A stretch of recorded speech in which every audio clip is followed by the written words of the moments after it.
అంటే పొడి చెత్త ఫ్యాన్ కింద ఆరబెడితే పొడి చెత్త అవుతుందండి. ఎండలో ఆరబెడితే అవదా? ఫ్యాన్ కింద పెట్ట చూసారండి. ఇలాంటి వాళ్ళు ఉంటే ఇలాగే ఉంటుంది పరిస్థితి. ఇలా కాదురా, ఈనాడు తడి చెత్త పొడి చెత్త అంటే అది కాదు. ఈనాడు చూడండి, మనకి తడి చెత్త అంటే మనకి ఇంట్లో మిగిలిపోతాయి అన్నము, కూరలు, కూరగాయల వ్యర్థాలు, పండ్లు, పండ్ల తొక్కలు, ఆకులు, కుళ్ళిపోయే స్వభావం గల ప్రతిదీ కూడా మనకి తడి చెత్త. దాన్ని ఒక బొట్లో వేయాలి. అలాగే ఈనాడు పొడి చెత్త, పాలిథిన్ కవర్లు, గాజు సీసాలు, పౌర డబ్బాలు, ఈ విధంగా ఇవన్నీ కూడా చూడండి, వెంట్రుకలు, ఇవన్నీ పొడి చెత్త. దీన్ని ఒక డబ్బాలో వేయాలి. ప్రమాదకర వ్యర్థాలు అంటే ఈనాడు చూడండి, పెయింట్ డబ్బాలు, పురుగు మందుల డబ్బాలు, సూదులు, సిరంజీలు, ఈనాడు అటువంటి నాప్కిన్స్, ఇవన్నీ కూడా మనకి ప్రమాదకర వ్యర్థాలు. ఈ మూడిని 3 రకాలుగా వేరు చేసి పొద్దున్నే వచ్చేటువంటి మనకి మున్సిపాలిటీ మనకి చెత్త బండికి ఇచ్చినట్లయితే దాని ద్వారా మనం పరిశుభ్రంగా ఉంచగలుగుతాం. అందుకని శుభ్రతకై అడుగులు వేద్దాం, స్వచ్ఛతకై పరుగులు తీద్దాం. స్వచ్ఛతకై అడుగులు వేద్దాం, శుభ్రతకై పరుగులు తీద్దాం.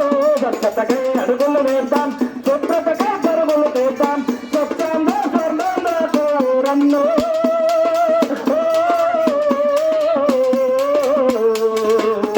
మనదంతో సహకరిద్దాము మాయన్న, మనమంతా సహకరిద్దాము మాయన్న.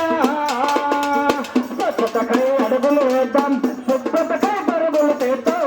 స్వచ్ఛతకై అడుగులు వేద్దాం, శుభ్రతకై పరుగులు తీద్దాం. తడి చెత్త పొడి చెత్త వేరు వేరు చెయ్యాలన్నా, తడి చెత్త పొడి చెత్త వేరు వేరు చెయ్యాలన్నా పంచాయతీ వారికి ఇచ్చి బాధ్యతను నెరవేరుద్దాం.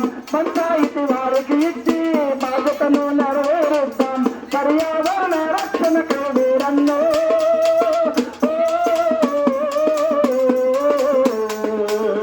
మనమంతా పాల్గొందము మాయన్న, మనమంతా పాల్గొందము మాయన్న.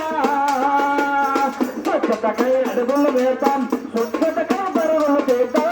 స్వచ్ఛతకై అడుగులు వేద్దాం, శుభ్రతకై పరుగులు చేద్దాం.